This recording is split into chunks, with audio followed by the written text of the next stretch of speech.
저는 아버지가 목사님인 가정에서 태어났습니다. 네. 아버지는 목사님이셨고 네. 어머니는 굉장히 신실하신 그리고 아동부와 그런 어린이 사역을 하셨던 그런 어머니와 아버지 곁에서 자랐습니다. 그러나 저는 하나님이 진짜 살아계셨다는 것도 잘 몰랐고, 만약 살아계시다면 내가 이렇게 힘들어도 되는 건가? 라는 마음이 들었습니다. 그러나 어느 날 IM 선교에 찾아오게 되었고, 그렇게 해서 그래서 하나님의 말씀을 듣고 하나님이 나를 사랑하신다는 증거를 더욱더 알아가기 시작했습니다. 그게 언제였을까요? 2020년쯤에 막 코로나가 터지기 직전에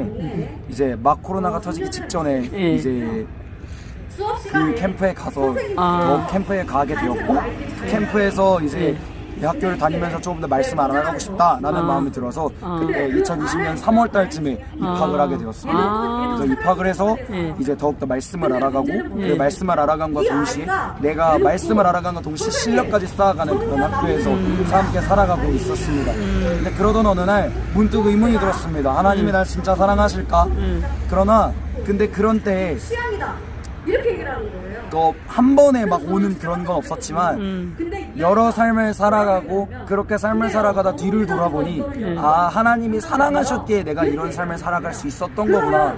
삶을 살아가게 하시는 그 원동력조차도 하나님께서 이끌어 가신 거고, 그리고 그 모든 것들이 내가 살아가고 있는 그 모든 한 걸음 한 걸음들이 다 하나님께서 이끌어 가셨구나 라는 거를 깨닫게 됨으로써 더욱더 제가 사역하게 되고 더욱더 하나님의 일을 하게 되는 원동력이 된 것 같습니다. 하나님이 나를 사랑하신 걸 알기 때문에, 하나님께서 나를 사랑하시기 때문에 내가 하나님께 사랑을 표하기 위해서 어떻게 살아갈 수 있을지 그것을 더욱더 고민을 했을 때 내가 하나님을 위해서 살아가게 해야겠다 라는 마음이 들어서 그렇게 살아가게 되었습니다. 그럼 지금 그렇게 살아간다는 그 모습, 방법, 그것들은 어떻게 사는 게 하나님을 위해서 사는 방법으로? 저 같은 경우에는 사역할 수 있는 자리, 하나님을 위해서 일할 수 있는 자리라면 어디든지 뛰어야 된다, 어디든지 뛰고 싶다라는 그런 마음을 가지고 하루하루 일들을 준비해 나가고 있는데요.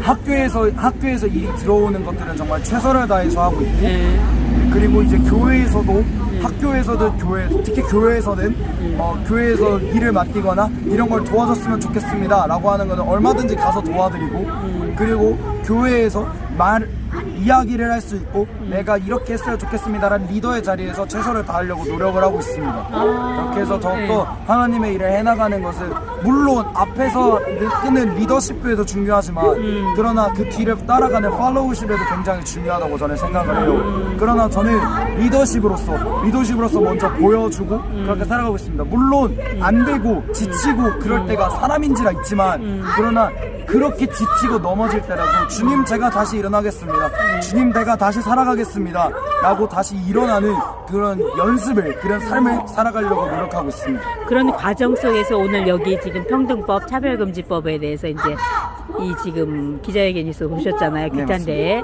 그러면은 그러한 지금의 그러한 하나님을 기쁘게 하는 삶을 통해서 내가 나를 나타내고자 하는 건데, 오늘 이거는 어떤 영향과 어떤 생각을 가지고 있을까요?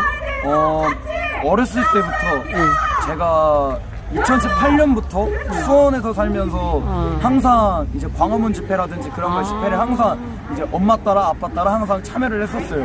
근데 그럴 때는 잘 몰랐었습니다. 이게 뭐 동성애가 뭐 틀린 건가 보다, 그냥 뭐 잘못된 건가 보다 라고 생각만 했다면, 이제 지금은 왜 잘못되었는지, 그리고 어떻게 잘못되었고 이것들을 통과시킬 때 그런 후폭풍과 그런 우리 그 기독교의 그런 자유의 보장이 안 된다는 것을 깨닫게 되면서 이걸 막아야겠다.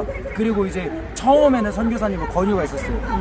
다음 세대의 입장에서 네가 얘기해줬으면 좋겠다. 다음 세대의 입장에서 정말 다음 세대가 얼마나 하나님을 위해서 살아가고 싶은지, 그리고 그것과 동시에 그렇기 때문에 차별금지법을 반대하는 이유를 다음 세대 입장에서 얘기해줬으면 좋겠다 라고 얘기해 주셔서, 그래서 다음 세대 입장에서 정말 다음 세대 진심 어린 마음에서 얘기하고 싶어서 그래서 오늘 이 자리에 참여하게 되었습니다.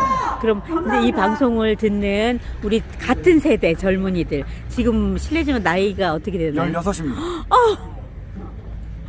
그럼 그 친구들 지금 이것이 뭔지조차도 관심이 없을 그 나이인데, 그죠. 그 친구들한테 뭐라고 얘기해 줄 수 있으면 좋을까요? 쉽게. 정말 얘기하고 싶은 것은 네. 제가 예를 하나 드리자면 네.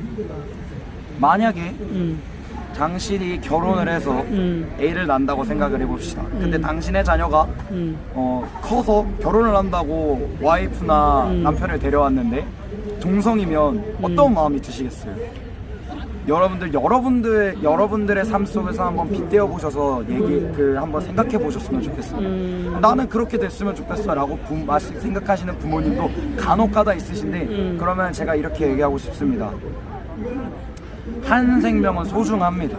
그러나 동성애는 생명을 탄생시킬 수 없습니다. 네. 동성애는 사랑하는 관계에서 나는 것이 아니라 쾌락의 관계에서 나고 있는 것이므로 절대 사랑할 수 없는 관계이기 때문에 그러나 동성애자들은 사랑할 수 있습니다. 동성애자들은 옹호하고 동성애자들은 서로 품을 수 있습니다. 그러나 동성애 행위는 반대해야만 합니다. 왜냐하면 하나님께서 소돔과 고모라를 멸망시키실 때에 가장 큰 이유가 동성애였기 때문입니다.